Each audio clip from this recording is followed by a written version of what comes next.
बहुत समय पहले की बात है। किसी गांव में एक युवक रहता था।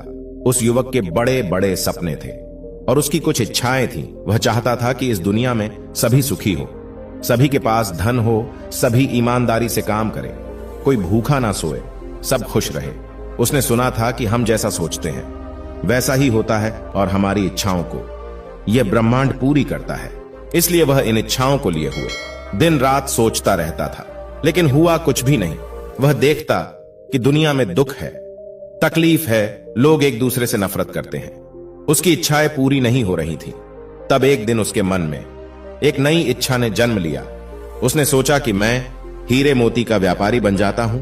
वह दिन रात इस इच्छा को लिए हुए सोचता रहा। वह सोचता कि कहीं से मुझे हीरे मोती पड़े मिल जाएंगे और मैं उनसे एक बड़ा व्यापार शुरू करूंगा। फिर सोचता कि कहीं से कोई एक सेठ आएगा और मुझे कुछ हीरे मोती देकर जाएगा और वह मेरे व्यापार में सहायता भी करेगा। मैं एक बड़ा व्यापारी बन जाऊंगा और वह सेठ अपनी लड़की से मेरा विवाह करा देगा। तब मेरे जीवन में खुशियां ही खुशियां होगी। ऐसी ही काल्पनिक सोच वह दिन रात बनाता रहता। लेकिन होता कुछ नहीं था। जब उस युवक के पिता को यह पता चला कि उसका बेटा एक हीरे मोती का व्यापारी बनना चाहता है, तो उसे बड़ी खुशी हुई। उस पिता ने अपनी कुछ संपत्ति बेचकर उस बेटे को 3 हीरे और मोती दे दिए और कहा, बेटा, मैं जानता हूं कि तुम हीरे मोती के व्यापारी बनना चाहते हो। मैं तुम्हारे लिए बहुत खुश हूं। मैंने अपनी आधी संपत्ति बेच दी है और यह 3 हीरे और 3 मोती तुम्हारे लिए खरीदे हैं। इनसे तुम व्यापार शुरू करो, तुम सफल हो जाओगे, तब मुझे बहुत खुशी होगी। लेकिन उस लड़के को यह 3 हीरे और 3 मोती कम लग रहे थे। उसने सोचा कि इन हीरे मोती से क्या होगा। कम से कम 1000 हीरे और मोती तो होने ही चाहिए थे। एक बड़ी दुकान होनी चाहिए थी। कुछ लोग मेरे नीचे काम करने वाले भी चाहिए था। जब यही बात उसने अपने पिता को बताई तो पिता ने कहा, बेटा, शुरुआत पहले कदम से ही होती है। हम कभी भी एक समय पर 1000 कदम नहीं चल सकते। पहला कदम, फिर उसके बाद दूसरा कदम और फिर तीसरा कदम, ऐसे ही बढ़ते जाते हैं और रास्ता तय कर मंजिल पर पहुंचते हैं। तुम इनसे व्यापार तो शुरू करो, बाकी सब अपने आप हो जाएगा। उस युवक ने व्यापार आरंभ किया और सोचने लगा कि मैं 1 माह में ही ऐसा व्यापार करूंगा कि बड़े बड़े व्यापारियों में मेरा नाम शामिल हो जाएगा और एक बड़े व्यापारी की लड़की से मैं शादी कर लूंगा। तब मेरे जैसा व्यापारी यहां कोई नहीं होगा। लेकिन ऐसा कुछ हुआ नहीं। 1 महीने में भी किसी ने उसकी उन 3 हीरे और मोतियों में से कुछ नहीं खरीदा। वह निराश हो गया। उसे लगा कि अब कुछ नहीं हो सकता, वह बड़ा व्यापारी नहीं बन सकता। अपने पुत्र को निराश होता देख उस पिता ने अपने पुत्र से कहा, निराश होने की आवश्यकता नहीं, हमें पहले बाजार को समझना होता है। जब हम परिस्थितियों को समझ जाते हैं तभी हम बाजार में कुछ बेच सकते हैं। तुम यह पता करो कि बाजार में किस प्रकार के हीरे मोती की मांग है। इन 3 हीरे मोती को बेचकर उन्हें खरीदो। पुत्र ने कहा, पिताजी, मैंने ये पता किया था, लेकिन इन 3 हीरे मोती को बेचकर भी मैं उन हीरे मोती को नहीं खरीद सकता। उसके लिए अधिक धन चाहिए। पिता ने बची हुई संपत्ति भी बेच दी और अपने पुत्र को धन इकट्ठा करके दिया और कहा, पुत्र, अब बस हमारे पास रहने लायक ही जमीन बची है। यह धन ले लो और कुछ अच्छे हीरे मोती खरीद लो। अब यह तुम पर निर्भर करता है कि हमारे हालात आगे अच्छे होंगे या बुरे। पूरी मेहनत करना, कोई कसर मत छोड़ना। पुत्र ने उन 3 हीरे मोती को बेचकर और उस धन से जो पिता ने दिया था 2 हीरे और 2 मोती खरीदे। उसने उन हीरे मोती से दोबारा व्यापार आरंभ किया और सोचने लगा कि मेरे इन हीरे मोती की चर्चा दूर दूर तक होगी और राजा स्वयं मेरे हीरे मोती खरीदने आएंगे और होनहार, तेज और बुद्धि वाला लड़का देखकर राजा अपनी लड़की की शादी मुझसे तय कर देंगे। लेकिन 1 महीना बीत गया, लेकिन उसके पास कोई नहीं आया। किसी ने उसकी हीरे मोती में दिलचस्पी नहीं दिखाई। वह फिर से गहरी निराशा में चला गया और वह अपने पिता के पास वापस आया और उसने कहा, पिताजी, मैं व्यापारी बनने लायक नहीं हूं, आप यह दोनों हीरे रख लीजिए। पिता ने कहा, कोई बात नहीं, ये दोनों हीरे तुम ही अपने पास रखो और फिर से कोशिश करो। युवक ने दोनों हीरे अपने पास तो रख लिए, पर उसके मन में गहरी निराशा थी। वह फिर से सोचने लगा, काश दुनिया में सबके पास एक समान धन दौलत होती। न तो कोई अमीर होता न गरीब। जो कोई कुछ भी करना चाहता वह तुरंत हो जाता। मैं व्यापार करता और तुरंत ही बड़ा व्यापारी बन जाता। अब तो कोई मुझे अपनी लड़की भी नहीं देगा। एक दिन युवक के मन में ख्याल आया कि वह अपने घर से कहीं दूर चला जाए। जहां पर उसके परिवार की जिम्मेदारी ना हो। अपने अकेले का ख्याल तो वह खुद रख सकता है। फिर उसने सोचा कि मैं सन्यासी बन जाता हूं, मान सम्मान भी मिलेगा और जिम्मेदारियों से छुटकारा भी। यही सोचकर एक रात अपने घर से वह उन 2 हीरे मोती में से एक हीरा और एक मोती लेकर चला गया। जाते समय उसके ख्यालों में था कि वह बाहर मर्जी की जिंदगी जिएगा, न किसी की रोक टोक होगी और ना ही किसी को जवाब देना होगा और ना ही किसी की जिम्मेदारी होगी। जीवन को पूरी मस्ती में जिएगा। घर से जाते ही उसने वह एक हीरा और मोती बेच दिया और 6 महीने तक आराम से जिंदगी को काटा।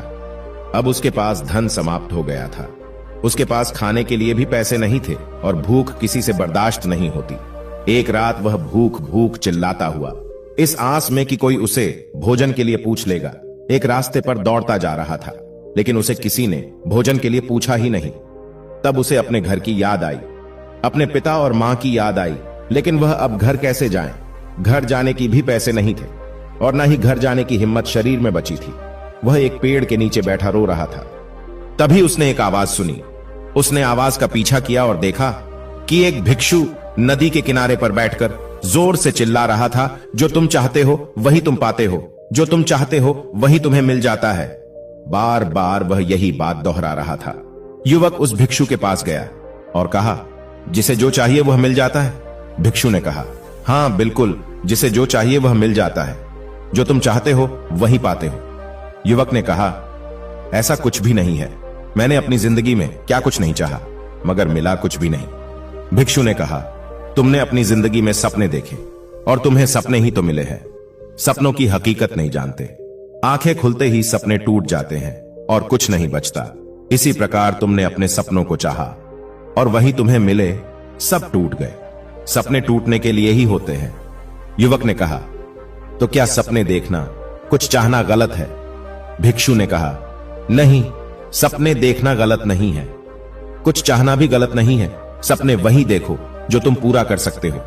उसी चीज को चाहो जिसे तुम पा सकते हो, जिसके लिए तुम कर्म कर सकते हो, जिसके लिए तुम मेहनत कर सकते हो। सपना बड़ा हो, चाहत बड़ी हो तो कोई बात नहीं, लेकिन तुम में वह हिम्मत होनी चाहिए कि तुम उसे अपने अधिकार में ला सको। तुम्हारे भीतर उस चाहत, उस सपने के लिए शक नहीं होना चाहिए। युवक ने कहा, मैं ऐसा क्या करूं जो मैं चाहता हूं वह हो जाए? भिक्षु ने कहा, यथार्थ में ज्यो काल्पनिक सपनों की दुनिया से बाहर आ जाओ, अपनी सामर्थ्य को पहचानो। तुम मुझे बताओ, तुम क्या चाहते हो? युवक ने कहा, मैं हीरे मोती का एक बड़ा व्यापारी बनना चाहता हूं। भिक्षु ने कहा, बस इतनी सी ही बात, यह काम तो बहुत ही आसान है और तुम बहुत आसानी से कर सकते हो। युवक ने कहा, आसानी से? पर कैसे? मैं तो यह करके देख चुका हूं, हर बार असफल हुआ हूं। भिक्षु ने कहा, मैं तुम्हें एक हीरा और एक मोती देता हूं, इससे व्यापार आरंभ करो, सफलता अवश्य मिलेगी। अपना हाथ आगे करो। युवक ने अपना हाथ आगे कर दिया। भिक्षु ने उस युवक के हाथ पर कुछ रेत उठाकर रख दी और कहा, यह लो पहला हीरा। युवक ने कहा, कहां है हीरा? यह तो रेत है, आप मुझे पागल बना रहे हैं। भिक्षु ने कहा, यह रेत नहीं है, यह समय है और समय किसी के लिए नहीं रुकता। जैसे ही तुम अपना हाथ सीधा करते हो, यह नीचे गिर जाता है। समय ही वह हीरा है जिसका उपयोग करके तुम कुछ भी कर सकते हो। अनगिनत हीरे तुम बना सकते हो। समय जैसे हीरे को बर्बाद मत करना, इसका भरपूर उपयोग करना। जिसने इस हीरे का इस्तेमाल अपनी जिंदगी में नहीं किया, वह धूल में मिल गया। युवक ने कहा, मैंने अपने व्यापार में समय का ही उपयोग किया था, मगर मुझे कुछ नहीं मिला। हमेशा समय का उपयोग करने से कुछ नहीं मिलता। भिक्षु ने कहा, इसके लिए मैं तुम्हें एक मोती देता हूं। और भिक्षु ने उस युवक के हाथ पर एक कंकड़ रख दिया और कहा, यह वह मोती ही है जिसका उपयोग करके तुम अपने बुरे से बुरे समय में भी अपने सपने, अपनी चाहत को पूरा कर सकते हो। युवक ने कहा, और यह क्या है? भिक्षु ने कहा, यह मोती धैर्य है, संयम है। अगर तुम समय रूपी हीरे से लाभ नहीं कमा पा रहे हो तो तुम्हें मोती रूपी धैर्य का प्रयोग करना चाहिए।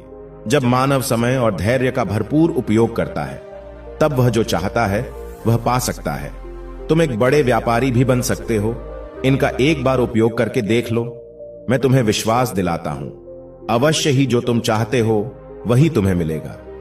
युवक को बहुत भूख लग रही थी। भिक्षु ने अपनी झोली से कुछ भोजन उस युवक को खाने के लिए दिया, कुछ धन दिया और कहा, यह मेरे किसी काम का नहीं, तुम्हारे काम का है, तुम इसका इस्तेमाल कर सकते हो। युवक उस धन के सहारे अपने घर वापस लौटा और उसने अपने माता पिता से माफी मांगी। पिता ने अभी तक एक हीरा और मोती संभाल कर रखा था। युवक ने पिता से वह हीरा और मोती मांगा और फिर से व्यापार आरंभ किया। एक छोटा व्यापारी बनने में भी उसे 3 साल लग गए, लेकिन इस बार उसने समय के साथ धैर्य का इस्तेमाल किया। लेकिन अगले 2 साल में वह एक बड़ा व्यापारी बन गया और उसकी शादी भी हो गई, लेकिन एक गरीब घर की गरीब लड़की से, जो उसने खुद पसंद की थी, क्योंकि जिस पैसे के कारण पहले वह शादी करना चाहता था, अब वह पैसा तो उसके पास बहुत था। ठीक उसी प्रकार हमारे जीवन में भी इच्छाएं तो कर लेते हैं, लेकिन उन्हें पूरा करने के लिए समय का उपयोग नहीं करते। यह हमारी इच्छाएं कुछ ऐसी होती है जो हमारे अधिकार क्षेत्र से बहुत बार की होता है। उन्हें अपने अधिकार क्षेत्र में लाना आसान नहीं होता, लेकिन नामुमकिन भी नहीं होता। जैसे अभी कोई कहे कि इस दुनिया के सभी लोग ईमानदार हो जाए, सुखी हो जाए, तो क्या ऐसा हो सकता है? बिल्कुल भी नहीं होगा। लेकिन कोई व्यक्ति इसके लिए प्रयास करता है और अपने प्रयास से बहुत हद तक अपने सपने को साकार कर सकता है। तथागत गौतम बुद्ध खुद इसका उदाहरण है। पूरी दुनिया सुख से रहे, यही उनका प्रयास था, और जो भी उनकी शरण में आया उसके दुख हमेशा के लिए समाप्त हो गए।